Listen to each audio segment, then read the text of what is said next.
So I'd like to dwell on this summarization. So what we saw in the last Bible study that we sat together or we looked into together is about concluding. James is trying to conclude, stating that rich or poor doesn't matter. They are of equal honor. They're worthy of equal honor in the sight of God. ധനവാനായിക്കൊള്ളട്ടെ ദരിദ്രനായിക്കൊള്ളട്ടെ ദൈവസന്നിധിയിൽ രണ്ടുപേരെയും ഒരേ ത്രാസിൽ ദൈവം വീക്ഷിക്കുന്നു. ദൈവത്തിന് ഏറ്റക്കുറച്ചിലുകൾ ഇല്ല എന്നുള്ളത് നമുക്ക് കഴിഞ്ഞ ക്ലാസ്സിൽ കാണുവാനിടയായി. And we knew that the whole statement comes from the bedrock of that royal law which the Lord gave, which mentions that you shall love your neighbor as yourself.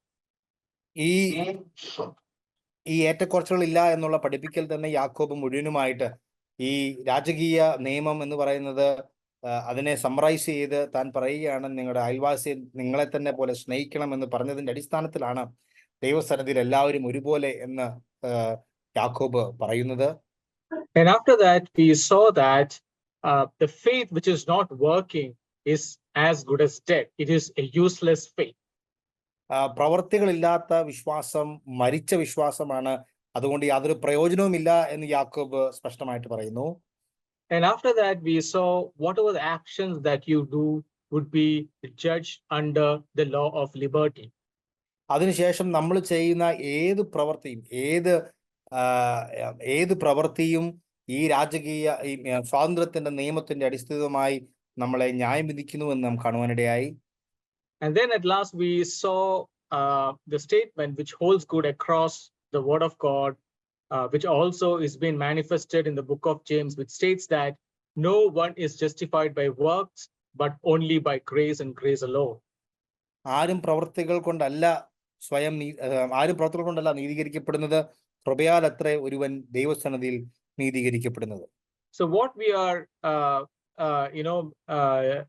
looking out today is if possibly, if the time within the time limit to go through from verse 14 until 26, there are 13 verses, but I'm depending on God that he would lead, and if possible we will try and summarize these 13 verses together. ഇനിയുള്ള ചില വാക്യങ്ങൾ 13 വാക്യങ്ങൾ ഒരുമിച്ച് തീർക്കുവാനായിട്ട് ഞാൻ ആഗ്രഹിക്കുന്നു. സമയത്തിന്റെ പരിമിതി ഉണ്ടെങ്കിൽ പോലും അത് ചെയ്യുവാൻ ഞാൻ ആഗ്രഹിക്കുന്നു. So where James is leaving us, I want to draw your attention again to the verse 12 of chapter 2, where it says that, so speak and so act as those who are to be judged by the law of liberty. 12ാം വാക്യം 2ാം അധ്യായത്തിൽ പറഞ്ഞിരിക്കുന്നത്, സ്വാതന്ത്ര്യത്തിന്റെ ന്യായപ്രമാണത്താൽ വിധിക്കപ്പെടുവാനുള്ളവരെ പോലെ സംസാരിക്കുകയും പ്രവർത്തിക്കുകയും ചെയ്യുവീൻ. സംസാരിക്കുകയും പ്രവർത്തനവും. Yeah, so there are two actions that needs to be mindful of that James is trying to put forward. One is speak, mindful of your speak, mindful of your action. നിങ്ങളുടെ സംസാരവും നിങ്ങളുടെ പ്രവൃത്തിയും ശ്രദ്ധിക്കണം, അല്ലെങ്കിൽ അത് ഒന്നിച്ചു പോകണമെന്ന് യാക്കോബ് അവിടെ പറയുകയാണ്. And the forthcoming verses as well as into the chapter 3, this has been elaborately spoken, and James is trying to elaborate it how you need to watch your deeds, how you need to watch your speak. അതാണ് ഈ ഒരു വാക്യത്തിന്റെ അടിസ്ഥാനത്തിൽ പിന്നീടുള്ള 3ാം അധ്യായത്തിന്റെ ആരംഭം വരെയും യാക്കോബ് ഈ രണ്ട് കാര്യങ്ങൾ, ഒന്ന് നമ്മുടെ പ്രവർത്തികളും നമ്മുടെ സംസാരവും, ഈ രണ്ട് കാര്യങ്ങളും താൻ വളരെ വ്യക്തമായിട്ട് താൻ അവിടെ ഡീൽ ചെയ്യാണ്. Now if you look at the verse 14, if Toby you can read that verse 14 in Malayalam please. മലയാളത്തിൽ 14ാമത്തെ വാക്യം, സഹോദരന്മാരെ, ഒരുത്തൻ തനിക്ക് വിശ്വാസമുണ്ട് എന്ന് പറയുകയും പ്രവർത്തികൾ ഇല്ലാതിരിക്കുകയും ചെയ്താൽ ഉപകാരം എന്ത്? ആ വിശ്വാസത്താൽ അവൻ രക്ഷ പ്രാപിക്കുമോ? Yeah, there are two things that we could see here. One is, what use it is a word that's been used here. What use it, my brethren? We saw that my brethren is nothing but brothers and sisters. And what use, which means what is profitable, what is beneficial, is what James is putting up a question, drawing attention to the use. അവിടെ യാക്കോബ് ചോദിക്കുന്നത്, പ്രവർത്തികളില്ലാത്ത വിശ്വാസം കൊണ്ട് എന്തുപകാരം, എന്ത് പ്രയോജനമാണ് ദൈവസന്നിധിയിലും ദൈവസന്നിധിയിൽ നിലകൊള്ളുന്നത്? എന്ത് പ്രയോജനമാണ് പ്രവർത്തികളില്ലാത്ത വിശ്വാസം കൊണ്ട് ദൈവത്തിന് ലഭിക്കുക? Now, if you see, it's a play of words. We could see what use is it, my brethren, if someone says he has faith. Okay, he only says. If someone is coming and saying that he has faith, but he has no work. Actually, he may not have a faith, but he is claiming that he has a faith and has no work. നമ്മൾ അവിടെ ആ യാക്കോബിന്റെ ആ വാക്യ പദം നമ്മൾ ശ്രദ്ധിച്ചാൽ, പദം ഉപയോഗിച്ചാൽ, ആ എഴുത്തിന്റെ ഒരു ശൈലിയിൽ യാക്കോബ് ഒരു രസകരമായ കാര്യം കൊണ്ടുവരികയാണ്. താൻ പറയുകയാണ്, സഹോദരന്മാരെ, ഒരുത്തൻ തനിക്ക് വിശ്വാസമുണ്ട് എന്ന് പറയുകയും പ്രവർത്തികളില്ലാതെയും ഇരിക്കാൻ അതിനെന്ത് ഉപകാരം? അതായത് വിശ്വാസമുണ്ട്. Go ahead. Yeah, so actually this person may not have faith, but he is claiming that he has faith. താനിവിടെ പറയുകയാണ്, ഈ വിശ്വാസമുണ്ട് എന്ന് പറയുന്ന വ്യക്തിക്ക് ഒരു പക്ഷേ വിശ്വാസമില്ലാത്തയാൾക്ക് വിശ്വാസമുണ്ടെന്ന് താൻ പ്രകടന രീതിയിൽ മറ്റുള്ളവരെ കാണിക്കുവാൻ വേണ്ടി താൻ പറയുകയും, അങ്ങനെയുള്ള ഒരാൾക്ക് പ്രവൃത്തി ഇല്ലാതിരുന്നാൽ അതിനൊരു പ്രയോജനമില്ല. അപ്പൊ ആ വാക്കുകൾ നമ്മൾ ഉപയോഗിച്ചാൽ അതൊരു പാരഡോക്സിക്കൽ സ്റ്റേറ്റ്മെന്റ് ആയിട്ട് അത് കാണുവാൻ കഴിയും. Yeah, but he has no works. And then the second question again comes right after that. James is asking, can that faith save him? അതിനുശേഷം ഇതുകൊണ്ട് എന്ത് ഉപകാരമുണ്ട്? ഈ വിപരീത സ്വഭാവം കൊണ്ട് എന്ത് ഉപകാരമുണ്ട്? ആ വിശ്വാസത്തിന് ഇവനെ രക്ഷിക്കാൻ കഴിയുമോ എന്നുള്ള രണ്ടാമത്തെ ചോദ്യത്തിലേക്ക് യാക്കോബ് കടന്നു വരികയാണ്. Now this gives us with few questions in our mind, that I put those questions there. Can that kind of faith save? അങ്ങനെയുള്ള വിശ്വാസത്തിന് ഒരു വ്യക്തിയെ രക്ഷിക്കുവാനായിട്ട് കഴിയുമോ? And the second question is there a contradiction between Paul and James teaching on salvation? Because Paul emphasizes that the salvation or you're being saved only and only through faith. Grace has been working at the background, but through faith you have been saved. But here James is asking a question, can that faith save him? So what is faith? Can work also save someone? അതുകൊണ്ട് യാക്കോബിന്റെ ചോദ്യത്തിൽ പല വിധത്തിലുള്ള ഒരു confusion അല്ലെങ്കിൽ ഒരു ചിന്താക്കുഴപ്പം കൊണ്ടുവരുവാൻ സാധ്യതയുണ്ട്. പൗലോസ് വ്യക്തമായിട്ട് പറയുന്നുണ്ട്, കൃപയാലാണ് വിശ്വാസം ഒരു വ്യക്തിയെ നീതീകരിക്കുന്നത്. കൃപയാൽ ഉള്ള കൃപ കൊണ്ടുള്ള വിശ്വാസത്താലാണ് ഒരു വ്യക്തി രക്ഷിക്കപ്പെടുന്നത്. അങ്ങനെയാണെങ്കിൽ യാക്കോബ് ഇവിടെ പറയുകയാണ്, പ്രവൃത്തിയില്ലാത്ത വിശ്വാസം പ്രയോജനമില്ല, ഒരാളെ രക്ഷിക്കാൻ കഴിയില്ല. അതുകൊണ്ട് രക്ഷിക്കപ്പെടണമെങ്കിൽ, ദൈവസന്നിധിയിലേക്ക് പ്രവേശിക്കണമെങ്കിൽ പ്രവർത്തികൾ കൂടെ സാധ്യമാണോ, പ്രവർത്തികൾ കൂടെ വേണമോ എന്നുള്ളൊരു ചോദ്യം, ഒരു ചിന്താക്കുഴപ്പം യാക്കോബിന്റെ ഈ എഴുത്തിൽ നമുക്ക് കാണുവാൻ കഴിയും. So let's for a reading, for our understanding, we'll go to a very familiar portion, Ephesians 2:8. എഫേസ്യ ലേഖനം 2-ാം അധ്യായത്തിന്റെ 8-ാം വാക്യം വളരെ സുപരിചിതമായ ഒരു വേദഭാഗമാണ്. ആ ഭാഗത്തേക്ക് നമുക്കൊന്ന് തിരിയാം.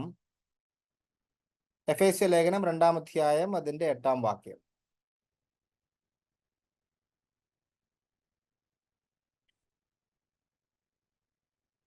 For by grace you have been saved through faith, and that's not yourself. It is the gift of God.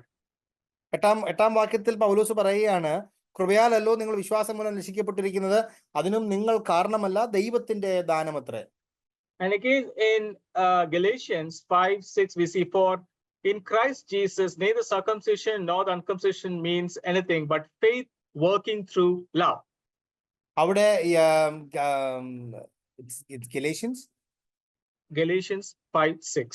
Galatia ലേഖനം 5-ാം അധ്യായത്തിന്റെ 6-ാം വാക്യത്തിൽ വിശ്വാസത്താൽ നീതി ലഭിക്കുമെന്നുള്ള പ്രത്യാശ നിവൃത്തി ആത്മാവിനാൽ കാത്തിരിക്കുന്നു.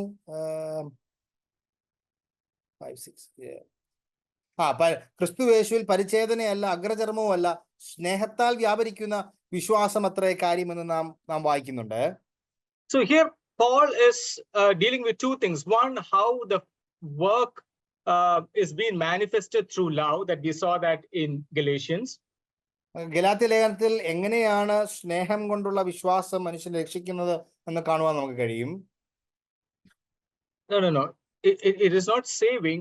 How the faith proceeds in work through love is what we see in Galatians. Galatia ലേഖനം 5-ാം അധ്യായത്തില് സ്നേഹത്താൽ വ്യാപരിക്കുന്ന വിശ്വാസം. The faith is working through love. എനിക്ക് കർത്താവിലുള്ള വിശ്വാസം സ്നേഹത്തിലൂടെയാണ് അത് പ്രവർത്തന പദത്തിലേക്ക് അല്ലെങ്കിൽ പ്രദർശനമായി കടന്നു വരുന്നത്. In Ephesians, Paul says that by grace you have been saved through faith. അവിടെ എഫേസ്യ ലേഖനത്തിൽ കൃപയാലല്ലോ നിങ്ങൾ വിശ്വാസം മൂലം രക്ഷിക്കപ്പെട്ടിരിക്കുന്നു എന്ന് പറഞ്ഞിരിക്കുന്നത്. So I want to bring to you to clear the contradiction that sometimes people try to interpret that work can also save. അതുകൊണ്ട് പലപ്പോഴും വിപരീതമായ അല്ലെങ്കിൽ വിരോധാഭാസമായിട്ട് ആളുകൾ പറയും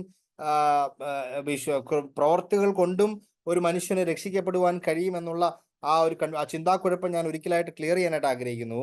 So I'm just, if you look at this screen here, so the grace is the one through faith brings out the salvation.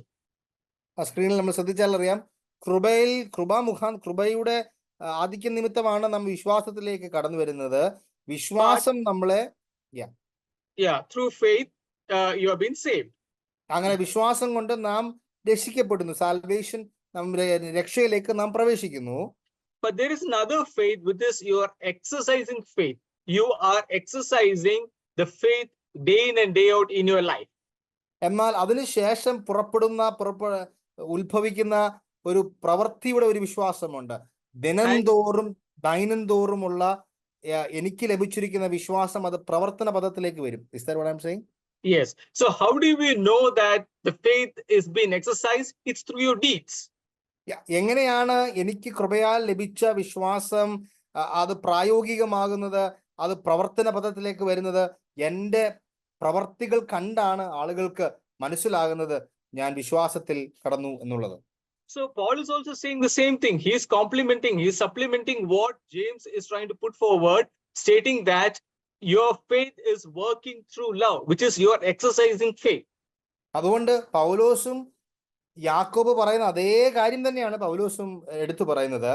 നിങ്ങൾക്ക് ലഭിച്ച വിശ്വാസം നിങ്ങൾ വ്യാപരിപ്പിക്കുന്നത് സ്നേഹത്താൽ അത്രേ നിങ്ങളത് പ്രവർത്തന പദത്തിലേക്ക് കൊണ്ടുവരുന്നത്. And the same thing is what James is trying to put forward.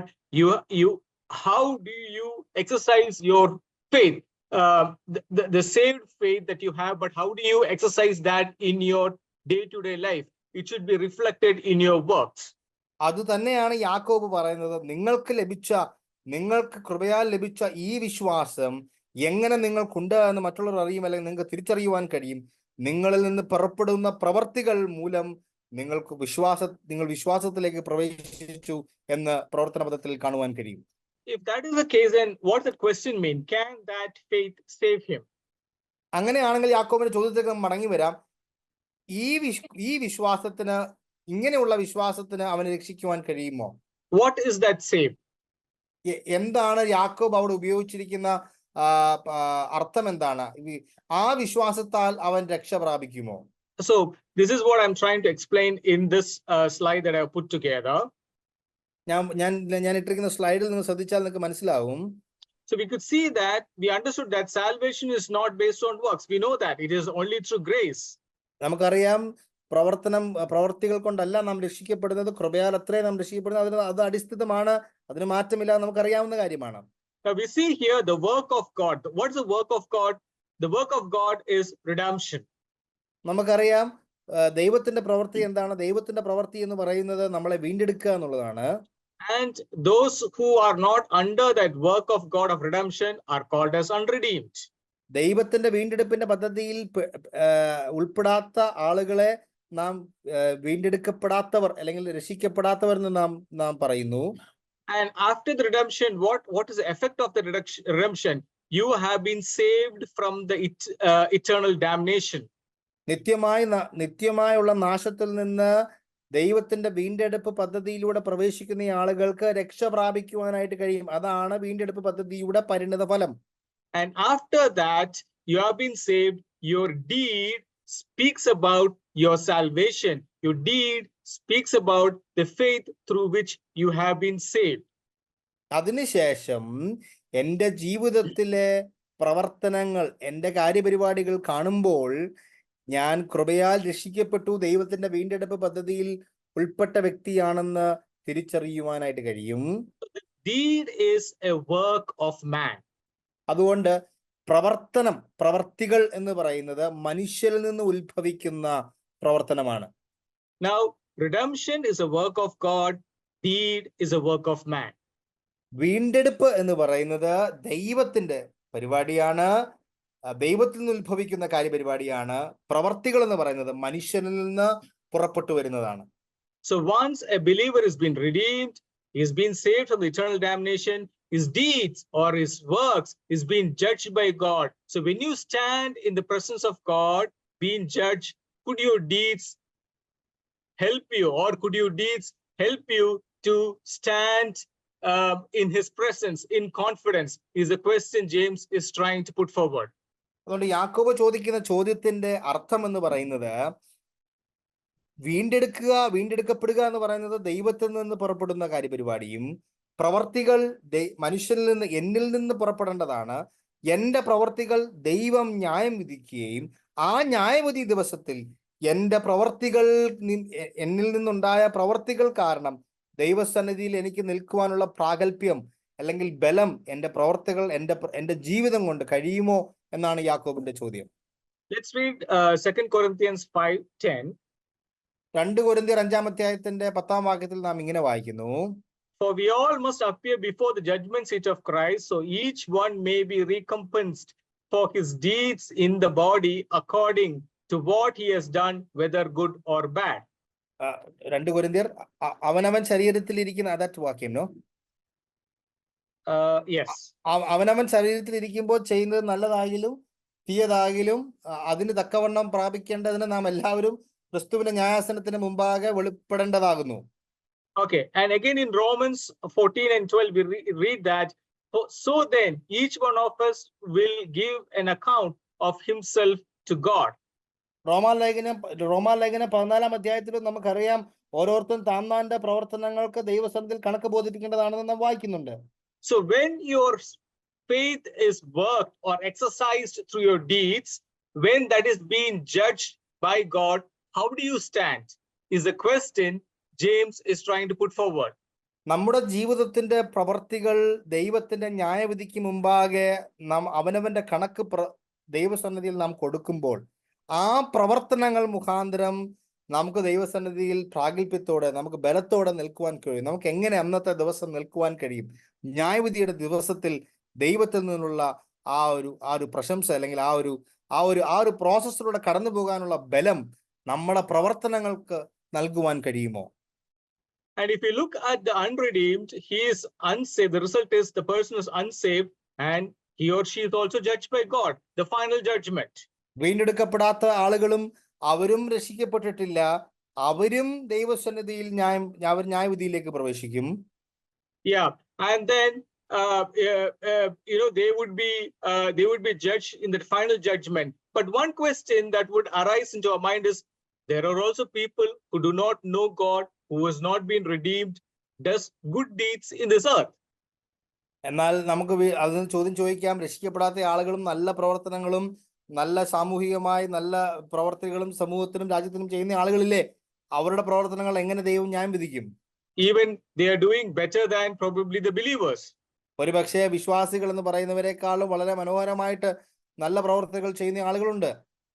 So that is where we need to understand how the faith that worked for your salvation, how the faith that is worked as a deed is coming together and what it produces. അതുകൊണ്ടാണ് വീണ്ടെടുക്കപ്പെട്ട ഒരു വ്യക്തിയുടെ ജീവിതത്തിൽ ഉണ്ടാകുന്ന അവൻ ചെയ്യുന്ന നല്ല പ്രവർത്തികളുടെ പരിണിത ഫലവും വീണ്ടെടുക്കപ്പെടാത്ത ആളിന്റെ പ്രവൃത്തിയുടെ പരിണിത ഫലവും മനസ്സിലാക്കിയാൽ അത് തമ്മിൽ വേർതിരിക്കുവാൻ കഴിയും. We saw that redemption is the work of God. നമുക്കറിയാം വീണ്ടെടുപ്പ് ദൈവത്തിന്റെ പ്രവർത്തനമാണ്. All that glory is to God. അതുകൊണ്ട് വീണ്ടെടുപ്പിന്റെ പ്രവർത്തനത്തിന്റെ എല്ലാ മഹത്വവും ദൈവത്തിന് തന്നെയാണ് അതിന് കൊടുക്കുന്നത്. We read that in Ephesians that by grace you are being redeemed through faith, and even that faith is not yours. It is being given by the Lord. It has been given by God, right? So it is a full work that has been accomplished by him. The salvation work, full and full, is the glory of God. അതുകൊണ്ട് കൃപയാലല്ലോ നാം വിശ്വാസം മൂലം രക്ഷിക്കപ്പെട്ടിരിക്കുന്നത്, അതിനും നിങ്ങൾ കാരണമല്ല, ദൈവത്തിന്റെ ദാനമത്രേ. ആ രക്ഷയോടുള്ള ബന്ധത്തിലുള്ള സകല കാര്യപരിപാടികളും ദൈവത്തിൽ നിന്ന് ഉത്ഭവിക്കുകയും ദൈവത്താൽ നയിക്കപ്പെടുകയും ദൈവത്താൽ പൂർത്തീകരിക്കുകയും ചെയ്യുന്ന പ്രവർത്തനമാണ്. So when a child of God who is being redeemed by this, when he is doing the deed, when he is exercising the faith, who is being reflected, who is being showcased? അതുകൊണ്ട് ദൈവസന്നിധിയിൽ ഇങ്ങനെ വീണ്ടെടുക്കപ്പെട്ട ഒരു വ്യക്തി ദൈവസന്നിധിയിൽ നല്ല പ്രവർത്തനങ്ങൾ കൊണ്ട്, തന്റെ നല്ല ജീവിതം കൊണ്ട് താൻ ഈ ഭൂമിയിൽ ജീവിക്കുമ്പോൾ ആരെയാണ് അത് മഹത്വപ്പെടുത്തുന്നത്? ആരെയാണ് അത് വിളങ്ങി കാണിക്കുന്നത്? He is exercising, and so the people look at it and see that, oh, he is a man of faith. See the deeds that he is doing, so that glory goes ultimately to God, because he is the one who redeemed you. He is the one who is the object of that particular glory, and whatever that deeds that you do, you're becoming Christ-like. You're doing your deeds to reflect Christ in you, and that glory also goes to God. So end of the day, the overarching is glory to God, your deeds.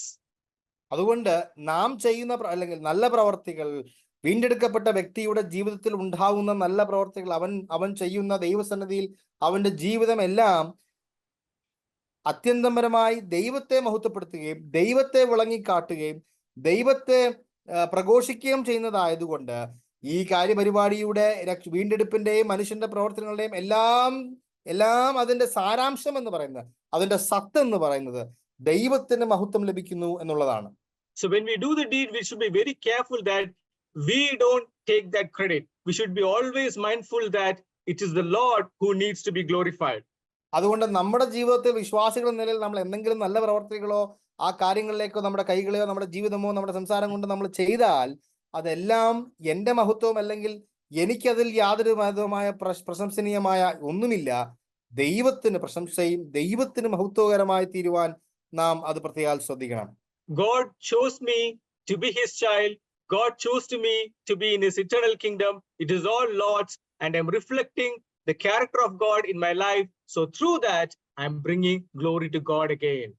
ദൈവത്തിന്റെ മകനാക്കുവാൻ, നിത്യതയിലേക്ക് പ്രവേശിക്കുവാൻ രക്ഷയുടെ സകല സമ്പൂർണ്ണ കാര്യപരിപാടിയും ദൈവത്തിൽ നിന്ന് ഉത്ഭവിക്കുകയും എന്നിൽ വരുന്ന പ്രവൃത്തിയും ദൈവത്തെ വരച്ചു കാട്ടുകയും ഞാൻ ക്രിസ്തുവിനോട് അനുരൂപമായി കൊണ്ട് ഓരോ ദിവസവും എന്റെ പ്രവർത്തനം കൊണ്ടും ജീവിതം കൊണ്ടും ആയിത്തീരുമ്പോൾ അത് അത്യന്തപരമായി അവസാനം ദൈവത്തെ മഹത്വപ്പെടുത്തുന്നുള്ളത് ഞാൻ മറന്നു പോകാതെ ജീവിക്കണം എന്നുള്ളതാണ് നാം ഇവിടെ കാണുന്നത്. So when you come to the unredeemed, though and he is unsaved, but his deed never brings glory to God. അതുകൊണ്ട് വീണ്ടെടുക്കപ്പെടാത്തൊരു വ്യക്തി, രക്ഷിക്കപ്പെടാത്തൊരു വ്യക്തി നല്ല പ്രവർത്തികൾ ചെയ്താലും അത് ദൈവത്തെ മഹത്വപ്പെടുത്തുന്നില്ല. And that is the difference between the redeemed believer doing his deeds and bringing glory to God. വീണ്ടെടുക്കപ്പെട്ട വ്യക്തി ചെയ്യുന്ന നല്ല പ്രവർത്തികൾ ദൈവത്തിന് മഹത്വം നൽകുന്നു. And that is why we come again to the topic that we started off. The deed can never bring salvation. I'm going to repeat it once again. വീണ്ടെടുക്കപ്പെട്ട ഒരു വിശ്വാസിയുടെ പ്രവർത്തനങ്ങൾ, നല്ല പ്രവർത്തികൾ ദൈവത്തെ മഹത്വപ്പെടുത്തുന്നു. അവിശ്വാസിയുടെ പ്രവർത്തനങ്ങൾ ദൈവത്തെ മഹത്വപ്പെടുത്തുന്നില്ല. അതുകൊണ്ട് രക്ഷയ്ക്ക് പ്രവൃത്തി ഉതകുന്നില്ല, സഹായിക്കുന്നില്ല, അതിന് യാതൊരു സ്ഥാനവുമില്ല എന്നുള്ളത് നമുക്ക് കാണുവാൻ കഴിയും. Because the work can never produce redemption, because the whole deed starts from the redemption. It starts from God choosing you to be a redeemed child. It starts from there, and then you're exercising the faith. So there is no reverse entry there. It goes through redemption and exercising faith. അതുകൊണ്ട് രക്ഷയിലൂടെ മാത്രം പ്രവർത്തികൾ കൊണ്ട് ആരെയും രക്ഷിക്കുവാൻ കഴിയില്ല, ആർക്കും രക്ഷിക്കപ്പെടുവാനും കഴിയില്ല. പ്രവർത്തികൾ കൊണ്ട് അല്ല ദൈവത്തിന്റെ വീണ്ടെടുപ്പിന്റെ പ്രവൃത്തി ആരംഭിച്ചത്. ദൈവത്തിൽ നിന്ന് ദൈവം തിരഞ്ഞെടുത്ത് ദൈവം കാര്യപരിപാടി എടുത്തു വെച്ചത് കൊണ്ടാണ് നാം രക്ഷിക്കപ്പെട്ടതും നമ്മിൽ ആ വിശ്വാസത്തിന്റെ പ്രക്രിയയായി സ്നേഹത്തിൽ നാം പ്രവർത്തിക്കുകയും ചെയ്യുമ്പോൾ ദൈവത്തിന് മഹത്വം നൽകുന്നു. Hope I'm being very clear in making an understanding that a deed cannot bring salvation. It doesn't work that way. ഞാൻ പറയുന്നത് മനസ്സിലാവുന്നെന്ന് വിശ്വസിക്കുന്നു. പ്രവർത്തികൾ കൊണ്ട് ഒരു കാരണവശാലും രക്ഷിക്കപ്പെടുവാനോ ദൈവത്തിന്റെ നാശത്തിൽ നിന്ന് രക്ഷപ്പെടുവാൻ നമുക്ക് യാതൊരു നിർവാഹവുമില്ല. ദൈവത്തിൽ നിന്ന് ആരംഭിക്കുന്ന കൃപയുടെ രക്ഷയിലൂടെ മാത്രമേ നമുക്ക് നിത്യതയിലേക്ക് പ്രവേശിക്കുവാൻ കഴിയുകയുള്ളൂ. Okay, I dwelt on this for some time to give an understanding so that this would help us to dwell and understand the other illustrations that James is bringing forward. ഞാൻ അല്പസമയം ഇതിനോട് ചെലവഴിച്ചത് ഇനിയും യാക്കോബ് പറയുവാനായിട്ട് പോകുന്ന കാര്യങ്ങൾ ഈ ഒരു പശ്ചാത്തലത്തിൽ യാക്കോബ് പറഞ്ഞ കാര്യത്തിന്റെ അടിസ്ഥാനത്തിൽ മനസ്സിലാക്കുമ്പോൾ അത് വളരെ നമ്മളെ സഹായിക്കുന്നതാണ്. Okay, can you please read Toby from verse 15 until 17 in Malayalam? 15 മുതൽ 17 വരെയുള്ള മലയാളത്തിൽ ഇങ്ങനെ വായിക്കുന്ന: ഒരു സഹോദരനോ സഹോദരിയോ നഗ്നരും അഹോവൃത്തിക്ക് വകയില്ലാതെ വരുമായിരിക്കെ നിങ്ങൾ ഒരുത്തൻ അവരോട് സമാധാനത്തോടെ പോയി തീ കൊയ്യുകയും വിഷപ്പടക്കുകയും ചെയ്യുവിനെന്ന് പറയുന്നതല്ലാതെ ദേഹരക്ഷയ്ക്ക് ആവശ്യമുള്ളത് അവർക്ക് കൊടുക്കാതിരുന്നാൽ ഉപകാരം എന്ത്? അങ്ങനെ വിശ്വാസം പ്രവർത്തികൾ ഇല്ലാതെ ആയാൽ സ്വതവേ നിർജീവം ആകുന്നു. It is very easy. James is trying to put forward in a very simple terms. We know that James is writing to the Jewish believers. നമുക്കറിയാം യാക്കോബ് യഹൂദ വിശ്വാസികൾക്കാണ് ഇത് എഴുതുന്നത്. So he's bringing, we know that chapter 1, 2, 3 starting off with the term brethren. We discussed about brethren, brothers and sisters. So he's again saying the same thing. If a brother or sister is without clothes, right, or in need of daily food. ഈ ഭാഗം ആരംഭിച്ചപ്പോൾ തന്നെ വിശ്വാസികൾ സഹോദരന്മാരെ എന്ന് വിളിച്ചാണ്. അതുകൊണ്ട് ഇവിടെ തന്നെ വീണ്ടും ഞാൻ പറയാണ്, സഹോദരന്മാരെ ഒരു സഹോദരനോ ഒരു സഹോദരിയോ എന്ന് പറഞ്ഞ് തന്നോട് ആരംഭിക്കുകയാണ്. So we see that there are two scenarios. One is bringing a scenario where the brother or sister doesn't have clothes. രണ്ട് പ്രത്യേകമായ സാഹചര്യങ്ങളാണ് യാക്കോബ് പറയുന്നത്. ഒരു സാഹചര്യത്തിൽ സഹോദരനോ സഹോദരിക്കോ നഗ്നരാണ്, അവർക്ക് വസ്ത്രമില്ല.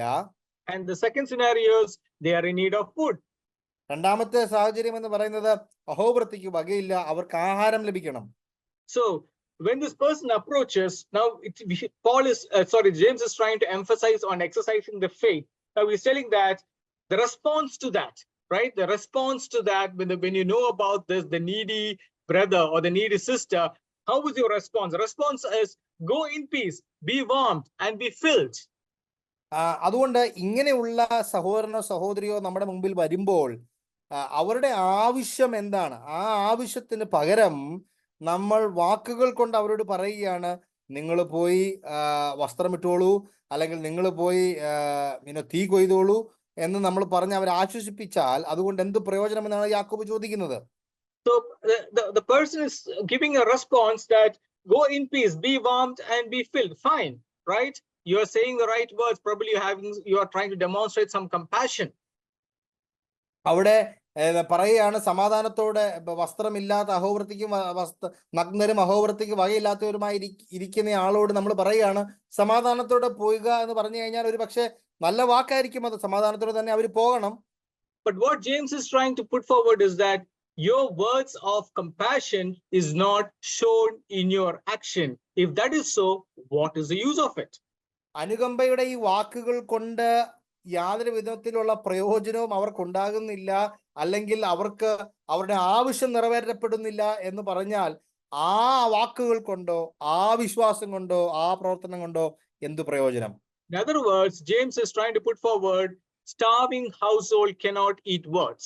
താൻ പറയുകയാണ്, അഹോവൃത്തിക്ക് വകയില്ലാത്ത വിശപ്പുള്ള ഭവനക്കാർക്ക് നമ്മൾ പറയുന്ന വാക്കുകൾ കൊണ്ട് അവരുടെ വയറ് നിറയില്ല. Needy household cannot clothe words. വസ്ത്രമില്ലാത്ത ഭവനക്കാർക്ക് അവരുടെ നഗ്നത മറയ്ക്കാനായിട്ട് നമ്മുടെ വാക്കുകൾ കൊണ്ട് കഴിയില്ല.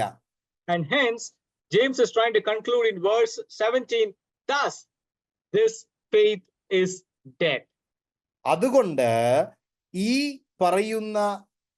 ഇങ്ങനെ പറയുന്ന വിശ്വാസികളുടെ വിശ്വാസം അത് നിർജീവമാണ്, അത് മരിച്ചിരിക്കുന്നു എന്ന് പറയുന്നു.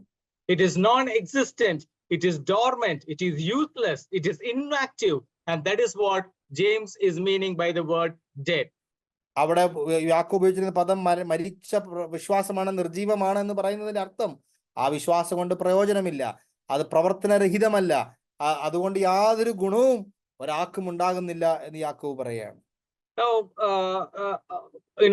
if you have to take an example of a corpse, right? It doesn't have life. നമ്മളൊരു ശവശരീരത്തിന്റെ ഉദാഹരണം എടുത്താൽ അതിന് ജീവനില്ല എന്ന് നമുക്കറിയാം. It does nothing. It lies in the grave. ആ ശവശരീരം കൊണ്ട് യാതൊരു പ്രയോജനവുമില്ല, അതിന് ജീവനില്ല, അത് കല്ലറയിൽ വിശ്രമിക്കുന്നു. So James is trying to put forward that you have faith, but if you are not exercising that faith, it is as good as dead. It is useless. It is non-existent.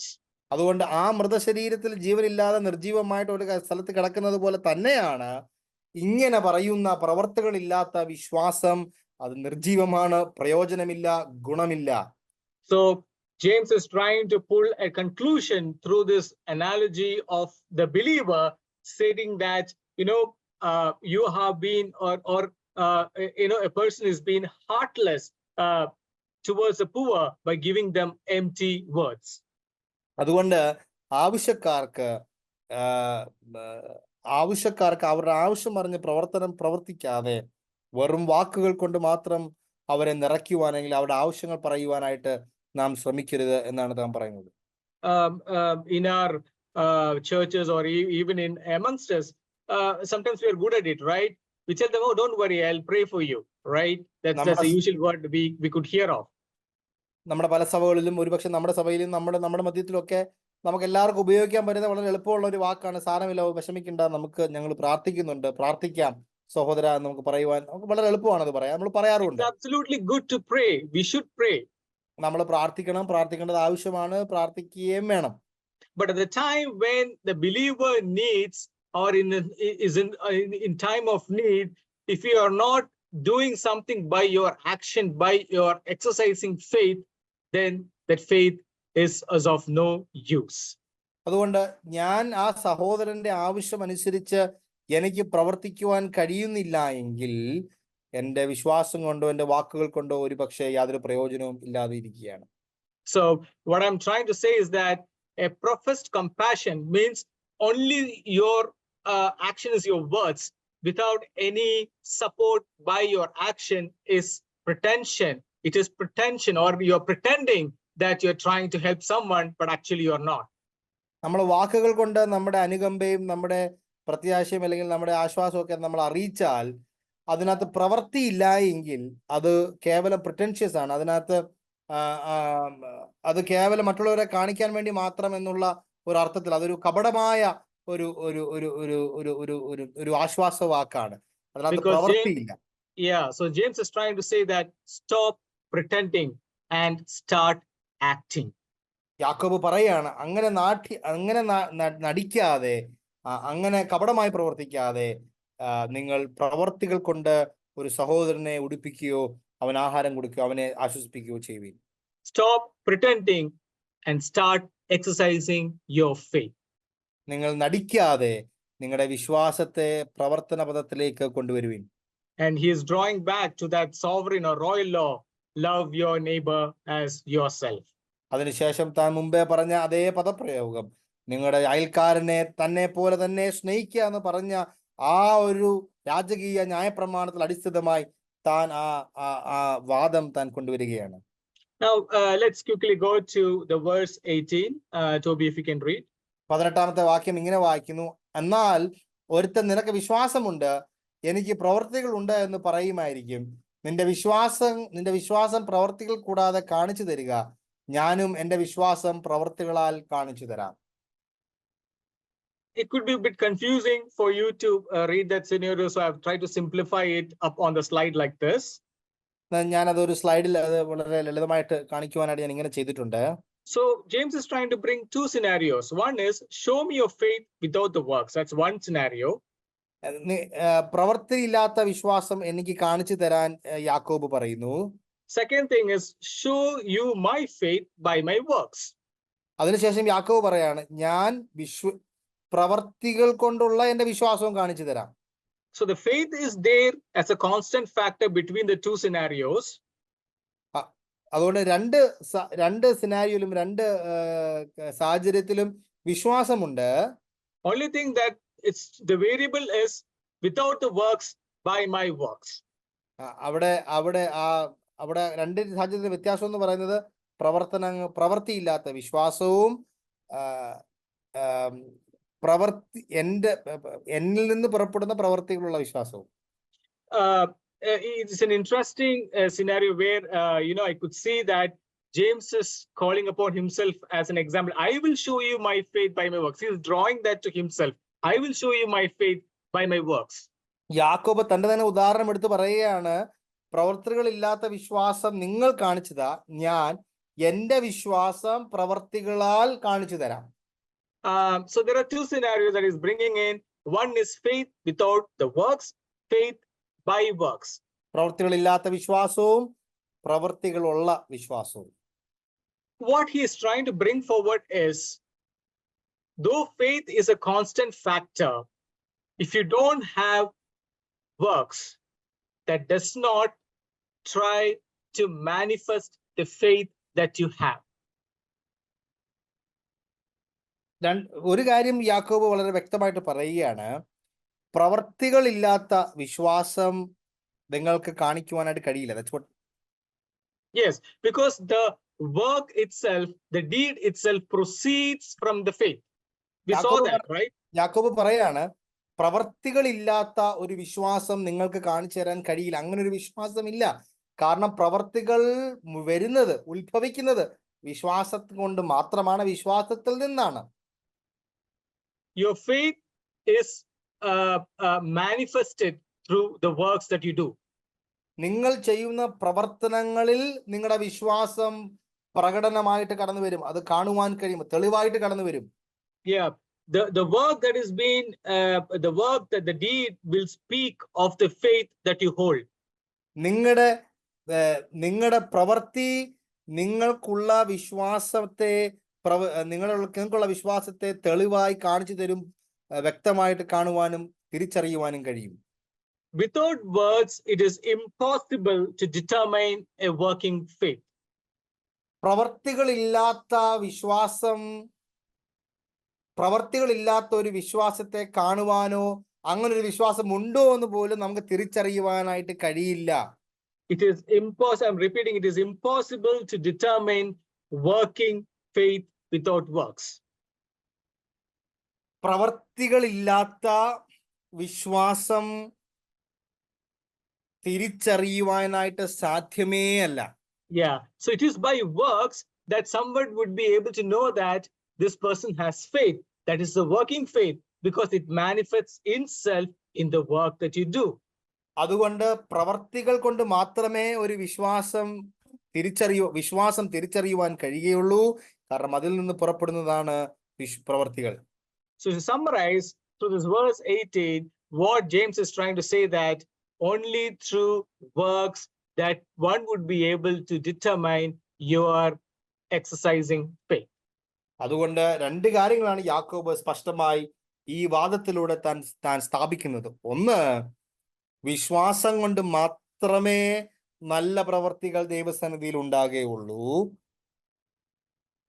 The other way around, only through the works one would be able to see that you're exercising your faith. പ്രവൃത്തി കൊണ്ട് മാത്രമേ ഒരു വ്യക്തിക്ക് വിശ്വാസമുണ്ടെന്ന് തിരിച്ചറിയുവാൻ കഴിയുള്ളൂ. Yes, and that is what he was trying to emphasize. So one cannot say that, hey, you know what, we saw that earlier, right? I have faith, but I am not exercising it. It is not manifested anywhere. So how do you know, or how could we determine that he is exercising his faith? നമ്മൾ നേരത്തെ കണ്ടതുപോലെ എനിക്ക് വിശ്വാസമുണ്ട്, പക്ഷെ പ്രവൃത്തികളില്ല. അങ്ങനെ പ്രവൃത്തികളില്ലാത്ത ഒരു വിശ്വാസം എങ്ങനെ തിരിച്ചറിയുവാനായിട്ട് കഴിയും? തിരിച്ചറിയുവാൻ കഴിയുന്ന വിശ്വാസത്തിന് അതിന്റെ അടിസ്ഥാനം എന്ന് പറയുന്നത് അതിൽ നിന്ന് പ്രവൃത്തികൾ ഉണ്ടാവും. പ്രവൃത്തികൾ കൊണ്ട് മാത്രമേ നല്ല വിശ്വാസത്തെ തിരിച്ചറിയുവാൻ കഴിയുള്ളൂ. I'm going back to this slide to make you understand again better. You have been redeemed by grace through faith, and you are exercising faith. You are exercising faith, right, through your works. So that is a way for someone to know that you have faith. കൃപയാലല്ലോ നിങ്ങൾ രക്ഷിക്കപ്പെട്ടിരിക്കുന്നത്. സ്ലൈഡിൽ കാണുന്നത് പോലെ കൃപയാലല്ലോ നിങ്ങൾ വിശ്വാസം മൂലം രക്ഷിക്കപ്പെട്ടിരുന്നത്. നിങ്ങൾക്കുള്ള വിശ്വാസം, നിങ്ങളുടെ വിശ്വാസം എന്ന് പറയുന്നത് അത് പ്രവർത്തന പദത്തിലേക്ക് കൊണ്ടുവരുന്നത് പ്രവർത്തികൾ മുഖാന്തരമാണ്. അതുകൊണ്ട് ആ വിശ്വാസം നിങ്ങളിൽ നിന്ന് നിങ്ങൾക്ക് ദൈവം നൽകുകയും ആ വിശ്വാസം പ്രവർത്തന പദങ്ങളിലേക്ക് കൊണ്ടുവരുമ്പോൾ പ്രവർത്തികളും കാണുവാൻ കഴിയും. Yes, and that is what James trying to put forward, that your works will reflect your faith. അതുകൊണ്ടാണ് യാക്കോബ് പറയുന്നത്, നിങ്ങളുടെ ജീവിതത്തിലെ പ്രവർത്തികൾ കൊണ്ട് നിങ്ങളുടെ വിശ്വാസത്തെ തിരിച്ചറിയുവാൻ കഴിയും. Now I am moving to the verse 19 and 20. 19ഉം 20ഉം വാക്യങ്ങൾ ഞാൻ ഇങ്ങനെ വായിച്ചുകൊള്ളട്ടെ. ദൈവം ഏകനെന്ന് നീ വിശ്വസിക്കുന്നുവോ? കൊള്ളാം.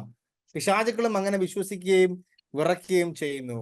20ആം വാക്യം, വ്യർത്ഥ മനുഷ്യ, പ്രവൃത്തിയില്ലാത്ത വിശ്വാസം നിഷ്ഫലമെന്ന് ഗ്രഹിപ്പാൻ നിനക്ക് മനസ്സുണ്ടോ? Now James is switching gears. He is taking a hard stand now. ഇപ്പോൾ യാക്കോബിന്റെ ആ ഭാഷാ ശൈലി ഒന്ന് മാറി കുറച്ചുകൂടെ കാഠിന്യ രീതിയിലേക്ക് താൻ പ്രവേശിക്കുകയാണ്. Now he's starting with, you believe that God is one. നീ വിശ്വസിക്കുന്നു ദൈവം ഏകനെന്ന്? Because if you read Deuteronomy 6:4, it clearly states that God is one. ആവർത്തന പുസ്തകം 6-ാം അധ്യായം 1-4 വാക്യത്തിൽ ദൈവം ഏകനെന്ന് നമുക്ക് അവിടെ വ്യക്തമായി കാണാം. And the believers that James is addressing is well aware of this. They know that God is one. യഹൂദ വിശ്വാസികൾക്ക് വളരെ നന്നായിട്ട് അറിയാമെന്നാണ് ദൈവം ഏകനെന്ന്. And they believe it too. അവരത് വിശ്വസിക്കുന്നു. So James is asking a question. Oh well, you believe that God is one. അതുകൊണ്ട് യാക്കോബ് വളരെ രസകരമായി ചോദിക്കുകയാണ്, നീ വിശ്വസിക്കുന്നുണ്ടോ ദൈവം ഏകനെന്ന്? I think there is a hint of sarcasm there in saying that you do well. അവിടെ യാക്കോബ് ഉപയോഗിക്കുന്ന ആ ചോദ്യം അവിടെ വിശ്വസിക്കുന്ന ആളുകളായതുകൊണ്ട് ഒരല്പം കൊള്ളിവാക്ക് എന്താ ഒരു രൂക്ഷ പരിഹാസം എന്ന് പറയാം. ഇറ്റ് ഇസ് ലിറ്റിൽ രൂക്ഷ പരിഹാസമായിട്ട് ചോദിക്കുകയാണ്, നീ വിശ്വസിക്കുന്നുണ്ടോ ദൈവം ഏകനെന്ന്? Yeah, so they have a hint of sarcasm saying that, okay, so far good, because you believe that God is one, so far it's good. സർക്കാസത്തിന്റെ Malayalam എനിക്ക് രൂക്ഷ പരിഹാസം, അതായിരിക്കും അതിന്റെ അർത്ഥം. ഒരു തീവ്ര നിലയിൽ താനൊരു പരിഹസിക്കാൻ വേണ്ടി പരിഹസിക്കല്ല, തീവ്രമായ നിലയിൽ താൻ ചോദിക്കുകയാണ്, നിനക്കറിയാം, നീ വിശ്വസിക്കുന്നുണ്ടോ ദൈവം ഏകനെന്ന്? വിശ്വസിക്കുന്ന ഒരാളോടാണ് ഇത് ചോദിക്കുന്നത്. Yeah, which simply put that those who believe in one God have done well up to that point of believing that God is one. അതുകൊണ്ട് ദൈവം ഏകനെന്ന് വിശ്വസിക്കുന്ന ആളുകൾ ദൈവം ഏകനെന്ന് വിശ്വസിച്ചു എന്നുള്ളത് വളരെ പ്രശംസനീയമായ ഒരു കാര്യമാണ്. അത് അംഗീകരിക്കുകയും ചെയ്യുന്നു. Yeah, but James is trying to again immediately coming back and saying that, but that point is not far enough. എന്നാൽ യാക്കോബ് പറയാണ്, ആ ഒരു വിശ്വാസം പോരാ, ആ ഒരു പ്രസ്താവന മാത്രം പോരാന്ന് യാക്കോബ് പറയുകയാണ്. Because he's saying that even demons hold on to that very orthodox view that God is one. അതിന് പറയുന്ന ഉദാഹരണം, സാത്താനും പിശാചും ദൈവം ഏകനെന്ന് വിശ്വസിക്കുന്നുണ്ടല്ലോ. Even demons believe and tremble of the dreadful torments that's awaiting them. അതുകൊണ്ട് പിശാചുക്കളും അങ്ങനെ തന്നെ വിശ്വസിക്കുകയും വിറയ്ക്കുകയും ചെയ്യുന്നു എന്ന് യാക്കോബ് പറയുന്നു. Demons believe in God, they tremble, but the thing is they do not obey. പിശാചുക്കൾ ദൈവം ഏകനെന്ന് വിശ്വസിക്കുകയും ദൈവത്തിൽ വിശ്വസിക്കുകയും വിറയ്ക്കുകയും ചെയ്യുന്നു. പക്ഷെ അവർക്കുള്ള വ്യത്യാസം, അവർ ദൈവത്തെ അനുസരിക്കുന്നില്ല എന്നുള്ളതാണ്. And here James is putting a hard stand onto the brethren and then asking, you know what, you believe that God is one, demon also believes it, so what's the difference between you and the demons? നിങ്ങൾ ദൈവം ഏകനെന്ന് വിശ്വസിക്കുന്നു, പിശാചുക്കളും അങ്ങനെ വിശ്വസിക്കുന്നു, അങ്ങനെയെങ്കിൽ നിങ്ങൾ തമ്മിലുള്ള വേർതിരിവ് എന്താണ്? So one interesting thing when I was reading this, which struck my mind, is that even demons are not atheists. Even demons have not read this. Sorry? Even demons have not read this. Yeah. It's from the point of that, even demons believe in one God, that, they are not atheists. Atheists are worse than demons. Oh, yeah. ഞാൻ വായിച്ചപ്പോൾ എനിക്ക് രസകരമായിട്ട് തോന്നിയത്, പിശാചുക്കളും വിശ്വസിക്കുന്നു ദൈവം ഉണ്ടെന്നും ദൈവൻ ഏകനാണെന്നും, നിരീശ്വരവാദികൾ ഈ പിശാചുകളെക്കാളും വഷളാണല്ലോ എന്ന് ഞാൻ ചിന്തിക്കുകയുണ്ടായി. So anyway, coming to the point, the demon is believing that God is one, the believer is also believing that God is one. പിശാചും ദൈവം ഏകനെന്ന് വിശ്വസിക്കുന്നു, വിശ്വാസിയും ദൈവം ഏകനെന്ന് വിശ്വസിക്കുന്നു. and demons believe in fear of the dreadful torments that's awaiting them.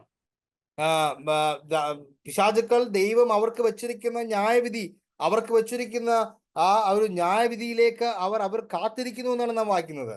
So he's asking, so what's the difference between you and demons? അതുകൊണ്ട് യാക്കോബ് ചോദിക്കുകയാണ്, നിനക്കും നീയും വിശ്വാസിയും പിശാചും തമ്മിൽ എന്ത് വ്യത്യാസം? And then James is coming back to the point again and again, striking the very same point. But are you willing to recognize, you foolish fellow, that faith without works is useless? അതുകൊണ്ട് യാക്കോബ് ചോദിക്കുകയാണ്, അങ്ങനെയാണെങ്കിൽ വൃദ്ധ മനുഷ്യ, മുട, പ്രവൃത്തിയില്ലാത്ത വിശ്വാസം നിഷ്ഫലമെന്ന് ഗ്രഹിപ്പാൻ നിനക്ക് മനസ്സുണ്ടോ? So the demons fear, പിശാചുക്കൾ ദൈവത്തെ ഭയക്കുന്നു. even we fear God. നാമും ദൈവത്തെ ഭയക്കുന്നു. A mere fear, an emotion, or the resultant of that fear does not make a difference. അതുകൊണ്ട് ദൈവത്തെ ഭയക്കുക, അല്ലെങ്കിൽ എൻ്റെ വികാരപരമായുള്ള എൻ്റെ ഹൃദയത്തിന്റെ നിലവാരം അനുസരിച്ച് ദൈവത്തെ ഭയക്കുക എന്ന് പറഞ്ഞു കഴിഞ്ഞാൽ അതുകൊണ്ട് പ്രത്യേകിച്ച് യാതൊരു ഗുണമോ ഫലമോ ജീവിതത്തിൽ ഉണ്ടാകുന്നില്ല. We need to go beyond of fearing, not just fearing, but then to look at obeying this God's word. അതുകൊണ്ട് ദൈവത്തെ ഭയം, ദൈവത്തിലുള്ള വിശ്വാസത്തെക്കാൾ ഉപരിയായി ദൈവത്തെ അനുസരിക്കുന്ന നിലയിലുള്ള പ്രവർത്തനം എൻ്റെ ജീവിതത്തിൽ ഉണ്ടായാലേ അതുകൊണ്ട് പ്രയോജനം ഉണ്ടാവുള്ളൂ. If you are not doing it, നിങ്ങൾ അങ്ങനെ ചെയ്യുന്നില്ല എങ്കിൽ James is calling, oh, you are a foolish one. അങ്ങനെയുള്ള വ്യക്തികളെ യാക്കോബ് വിളിക്കുന്നത് നിങ്ങൾ വൃദ്ധ മനുഷ്യന്മാർ, മൂഢന്മാർ എന്ന് വേറെ ഭാഷയിൽ. Don't you recognize that your work is useless? നിങ്ങളുടെ your faith is useless. നിങ്ങളുടെ വിശ്വാസം നിഷ്ഫലമെന്ന്. Yeah, your faith is useless. Sorry. നിങ്ങളുടെ വിശ്വാസം നിഷ്ഫലമെന്ന് നിനക്ക് ഗ്രഹിപ്പാൻ മനസ്സുണ്ടോ? So what he is trying to put forward is some people like to be ignorant of God's principles, by choice. ചില ആളുകൾ ദൈവത്തിന്റെ സത്യങ്ങൾ അല്ലെങ്കിൽ ദൈവത്തിന്റെ തെളിവായി വരുന്ന കുറെ സത്യങ്ങൾ വിശ്വസിക്കാൻ മടിയുള്ളവരും അല്ലെങ്കിൽ ഇഗ്നറന്റ് ആയ ആൾക്കാരാണ്, മൂഢന്മാരാണ്. Yeah, they like to be ignorant. What to do with too many principles. It's better I am ignorant of what the word says. ഒരു പക്ഷേ അവർ അത് വളരെ ലളിതമായി കാണുകയും അല്ലെങ്കിൽ ഇങ്ങനെ ദൈവത്തിന്റെ കുറെ പദ്ധതികളും ദൈവത്തിന്റെ കുറെ പ്രമാണങ്ങളും ഉണ്ട്, അത് ഇല്ല എന്ന് അല്ലെങ്കിൽ ദൈവം ഇല്ല എന്ന് പറയുന്നതാണ് അവർക്ക് എളുപ്പം, അല്ലെങ്കിൽ അത് വിശ്വസിക്കാനാണ് അവർക്ക് എളുപ്പം. Because they think that being ignorant will deny the reality of the word. കാരണം അറിവില്ല എന്ന് പറഞ്ഞു കഴിഞ്ഞാൽ, അറിഞ്ഞിരുന്നില്ല എന്ന് പറഞ്ഞു കഴിഞ്ഞാൽ ദൈവത്തിൽ നിന്ന് ലഭിക്കുന്ന അല്ലെങ്കിൽ ഈ ഭൂമിയിൽ കാണുന്ന യാഥാർത്ഥ്യങ്ങളിൽ നിന്ന് ഒഴിഞ്ഞു മാറാനായിട്ട് അവരെ സഹായിക്കും. And those are the people James is trying to call foolish people because they are not willing to recognize that. അങ്ങനെയുള്ള ആളുകളെയാണ് വൃദ്ധന്മാർ, മൂഢന്മാർ എന്ന രീതിയിൽ യാക്കോബ് അവിടെ പറയുന്നത്. Yeah, he is trying to put forward to say that these are the people who are foolish, who is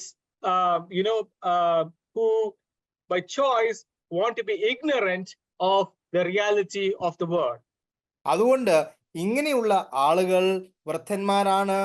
ലോകത്തിന്റെ യാഥാർത്ഥ്യങ്ങൾ, വിശ്വാസത്തിന്റെ യാഥാർത്ഥ്യങ്ങൾ തിരിച്ചറിയുവാനായിട്ട് കഴിയാതെ അറിഞ്ഞിരുന്നില്ല എന്ന് പറയുവാനായിട്ട് അവർ ശ്രമിക്കുന്നു. Because they try and remain in the understanding that God is one and that's it. They don't go beyond it. Like an starking example that James is trying to bring forward. അതുകൊണ്ട് യാക്കോബ് പറയാണ്, ദൈവം ഏകനെന്ന് വിശ്വസിച്ച് അതിൽ തൃപ്തി അടഞ്ഞ് മറ്റേതൊന്നും വേറെ ഒരു വിഷയവും അറിഞ്ഞിരുന്നില്ല എന്ന് പറയാനായിട്ട് അവർക്ക് താല്പര്യമുള്ളവരാണ്, അവർ വൃദ്ധന്മാരാണ്. So these are inoperative faith, the faith that is not exercising by itself. It is dead to any purpose of God. അതുകൊണ്ട് ഇങ്ങനെയുള്ള വിശ്വാസം പ്രവർത്തനരഹിതമാണ്, പ്രയോജനമില്ലാത്തതാണ്. If there is a genuine faith, that faith would definitely produce work. ശരിയായ വിശ്വാസമാണെങ്കിൽ ആ വിശ്വാസം ദൈവസന്നിധിയിൽ പ്രവർത്തികൾ കൊണ്ട് നിറഞ്ഞിരിക്കും. The work, the deeds authenticates faith. അതുകൊണ്ട് പ്രവർത്തികൾ നമ്മുടെ ജീവിതത്തിൽ ഉണ്ടെങ്കിൽ അത് നമുക്കുള്ള വിശ്വാസത്തെ നിർണയിക്കുകയും അല്ലെങ്കിൽ അങ്ങനെയുള്ള ഒരു വിശ്വാസം ഉണ്ടെന്ന് തിരിച്ചറിയുവാനും കഴിയും. And James is calling the people who choose to be ignorant that you are barren. Those people are like unyielding. Their life is void of the effect of faith. അതുകൊണ്ട് വൃദ്ധ മനുഷ്യന്മാർ, പ്രവർത്തികളില്ലാത്ത വിശ്വാസം, പ്രവർത്തികളില്ലാത്ത ആളുകൾ, അവരുടെ ജീവിതം പ്രയോജനമില്ലാത്തതാണ്. അതിൽ നിന്ന് യാതൊരു ഗുണവും ആർക്കും ലഭിക്കുന്നില്ല. അവരുടെ ജീവിതത്തിലും വിശ്വാസത്തിന്റെ യാതൊരു പരിണിത ഫലങ്ങളുമില്ല. ആധികാരികമായി പറയുവാൻ തക്കവണ്ണം അവരുടെ വിശ്വാസമില്ല. അതുകൊണ്ട് അവർ വൃദ്ധന്മാരാണ്. Because their faith doesn't have any effects on their lives or others' life. അങ്ങനെയുള്ളവരുടെ വിശ്വാസം കൊണ്ട് അവർക്കോ മറ്റുള്ള ഒരു വ്യക്തിക്കോ ഒരു പ്രയോജനവും ഉണ്ടാകുന്നില്ല. It is useless. Their faith is useless unless it changes others or our lives. അവരുടെ വിശ്വാസം പ്രയോജനമില്ലാത്തതാണ്. അവരെയോ മറ്റുള്ളവരെയോ ഇമ്പാക്ട് ചെയ്യാത്ത വിശ്വാസം വ്യർത്ഥമത്രേ. And that is what James is trying to put on a very hard stand, explaining that why the works of faith is so important to manifest the faith that you have. അതുകൊണ്ടാണ് നിങ്ങളുടെ പ്രവർത്തികൾ കൊണ്ട് നിങ്ങൾക്ക് വിശ്വാസമുണ്ട്, നിങ്ങളുടെ പ്രവർത്തികൾ കൊണ്ട് നിങ്ങൾക്ക് വിശ്വാസമുണ്ട് എന്ന് തിരിച്ചറിയുവാനായിട്ട് കഴിയുന്നത് വളരെ വളരെ വളരെ ഗൗരവം അർഹിക്കുന്ന ഒരു വിഷയമാണ്. There is another thing that I was, I was also noting down when I was reading this. ഞാൻ ഇത് വായിച്ചപ്പോൾ വേറൊരു കാര്യം കൂടെ ഞാൻ ശ്രദ്ധിക്കുവാനിടയായി. Is that there are certain people, probably even among our believers, that whatever you say, they take it in the right sense. നമ്മുടെ വിശ്വാസികളുടെ ഇടയിലും എന്ത് പറഞ്ഞാലും ശരിയായ പെർസ്പെക്റ്റീവിലേക്ക് നമ്മൾ പറഞ്ഞതിന്റെ ഉദ്ദേശശുദ്ധി ഉൾക്കൊണ്ട് തന്നെ എടുക്കുന്ന ആളുകളുണ്ട്. For example, if there is a teaching which says that God is one, or you need to worship the Lord, you love the Lord with all your heart, with all your strength. Yes, that's right. I don't disagree to the fact at all. I totally believe in that. I trust in that statement. നമ്മുടെ ഇടയിൽ നമ്മൾ എന്തെങ്കിലും പറഞ്ഞു കഴിഞ്ഞാൽ ദൈവം ഏകനാണ്, ദൈവം സ്നേഹമാണ്, ദൈവം വീണ്ടെടുപ്പിനായി കടന്നു എന്നൊക്കെ പറഞ്ഞു കഴിഞ്ഞാൽ ശരിയാണ്, അത് ഞാൻ പൂർണ്ണമായിട്ട് വിശ്വസിക്കുന്നു എന്ന് പറഞ്ഞ് റെസിപ്രോക്കേറ്റ് ചെയ്യുന്ന മറുപടി പറയുന്ന ആളുകളുമുണ്ട്. അതുപോലെ തന്നെ വിശ്വസിക്കുന്ന ആളുകൾ. But when we check our lives, or when we go into the depths of our life, probably that is not reflecting, that is not being exercised in their day-to-day lives. എന്നാൽ അങ്ങനെയുള്ളവരുടെ ജീവിതമോ നമ്മുടെ ജീവിതമായിക്കൊള്ളട്ടെ, നമ്മളത് ശ്രദ്ധിച്ചാൽ അങ്ങനെയുള്ള അക്ഷരാർത്ഥത്തിൽ നമ്മൾ കാണുന്ന പെരിഫറൽ ആയിട്ടുള്ള വിശ്വാസം പ്രവർത്തനരഹിതമാണ്. അത് ആ വിശ്വാസം പ്രവർത്തന പദത്തിലേക്ക് കൊണ്ടുവരുന്നത് കാണുവാനായിട്ട് നമുക്ക് കഴിയുന്നില്ല. Yeah, even that is inconsistent is what James is trying to put forward. That my faith, I know that I've been a saved person. Yeah, whatever you say, whatever the truth that you say, I don't have any other second thoughts. I accept it in the way that it is, and they think that acceptance is enough. That is enough for them to manifest their faith. But James is saying, no, you should not be stopping there, but your works, your action should reflect the faith that you have. അതുകൊണ്ട് യാക്കോബ് പറയാണ്, ദൈവം ഏകനെ നിങ്ങൾ വിശ്വസിക്കുന്നു, ശരിയാണ്. ദൈവം സ്നേഹമാണോ, ശരിയാണ്. അങ്ങനെയുള്ള വിശ്വാസം എല്ലാം അക്ഷരാർത്ഥത്തിൽ വളരെ വിശ്വസിക്കുന്ന ആളുകളുണ്ടാവും. പക്ഷെ ആ വിശ്വാസം കൊണ്ട് പ്രയോജനമില്ല. പ്രവൃത്തിയില്ലെങ്കിൽ നിങ്ങൾ വൃദ്ധ മനുഷ്യന്മാരാണ്, നിങ്ങളുടെ വിശ്വാസം നിർജീവമാണ് എന്ന് യാക്കോബ് പറയുകയാണ്. So just trying to recognize that these principles and these moral code of conduct that the Bible is saying is fine, I accept it totally, doesn't mean that you are producing works. You're producing the effect of faith through works in your life. അതുകൊണ്ട് ഇങ്ങനെയുള്ള principles, ഇങ്ങനെയുള്ള കാര്യങ്ങൾ നാം ശ്രദ്ധിക്കുമ്പോൾ പ്രവൃത്തിയില്ലാത്ത വിശ്വാസം നിർജീവമാണ്. നിങ്ങൾക്ക് വിശ്വാസമുണ്ടെങ്കിൽ അത് പ്രവർത്തികളാൽ സമ്പന്നമായിരിക്കും. വിശ്വാസം പ്രവർത്തികൾ കൊണ്ടുവരും ജീവിതത്തിൽ. അങ്ങനെയുള്ള പ്രവർത്തനങ്ങൾ ഇല്ലെങ്കിൽ വിശ്വാസം നിർജീവമാണ്. I'm trying to summarize. I couldn't go beyond this, though I thought to complete this portion. ഞാൻ സംക്ഷിപ്തമായിട്ട് പറയട്ടെ, ഇതിലപ്പുറം കടന്നു ഇന്ന് സമയമില്ലല്ലോ. So what we learned today is that if you are a believer of God, if you have found the grace in the sight of God, you are a saved child of God, your deeds should also reflect that. അവൻ ഒറ്റ വാക്കിൽ നമ്മൾ എന്താണ് ഇന്ന് പഠിച്ചത്? നിങ്ങൾ കൃപയാൽ വിശ്വാസം കൊണ്ട് രക്ഷിക്കപ്പെട്ട ആളുകളാണെങ്കിൽ അങ്ങനെ ലഭിച്ച വിശ്വാസം കൊണ്ട് നിങ്ങളുടെ ജീവിതത്തിൽ പ്രവർത്തികൾ ഉണ്ടാവും, പ്രവർത്തികൾ നിങ്ങളിൽ നിന്ന് പുറപ്പെടും എന്നുള്ളത് കാണുവാൻ കഴിഞ്ഞു. And this work that you do, that the deeds that you do should manifest the faith that you have. നിങ്ങളുടെ ജീവിതത്തിൽ നിങ്ങൾ ചെയ്യുന്ന നല്ല പ്രവർത്തികൾ, ഞാൻ ചെയ്യുന്ന എൻ്റെ നല്ല പ്രവർത്തികൾ എൻ്റെ വിശ്വാസത്തെ സ്ഥിരീകരിക്കും. And that work, that deed that you do should bring glory to God. അങ്ങനെ ഞാൻ ചെയ്യുന്ന പ്രവർത്തികൾ അത് ദൈവത്തിന് മഹത്വം നൽകും. It shouldn't be peripheral. It shouldn't be the one which is pretending. It should be real, and we need to exercise that faith through our works. പ്രകടനമായി മറ്റുള്ളവരെ കാണിക്കുവാനായിട്ടുള്ള പ്രവർത്തികളല്ല, സ്ഥിരീകരിക്കപ്പെട്ട വിശ്വാസത്തിൽ നിന്ന് കടന്നു വരുന്ന പ്രവർത്തനങ്ങൾ ദൈവത്തെ മഹത്വപ്പെടുത്തും. Yeah, with this, I am concluding that the next portion, I think, if God allows, that's one portion that we need to study, put together, or then we will understand that meaning. So probably we'll, study together in our next Wednesday, if God willing. അടുത്ത ബുധനാഴ്ച അടുത്ത ഭാഗം നമുക്ക് വിശദമായിട്ട് പഠിക്കുകയും ഒരേ വീക്ഷണത്തിൽ ഒരേ ലെൻസിൽ കാണേണ്ടതാണ്. ഒരുമിച്ച് അടുത്ത ആഴ്ച പഠിക്കുവാൻ ദൈവസ്ഥാനത്തിൽ നമ്മെ സഹായിക്കട്ടെ. Thank you, and thank you, Toby, for translating. ദൈവത്തിന് മഹത്വം.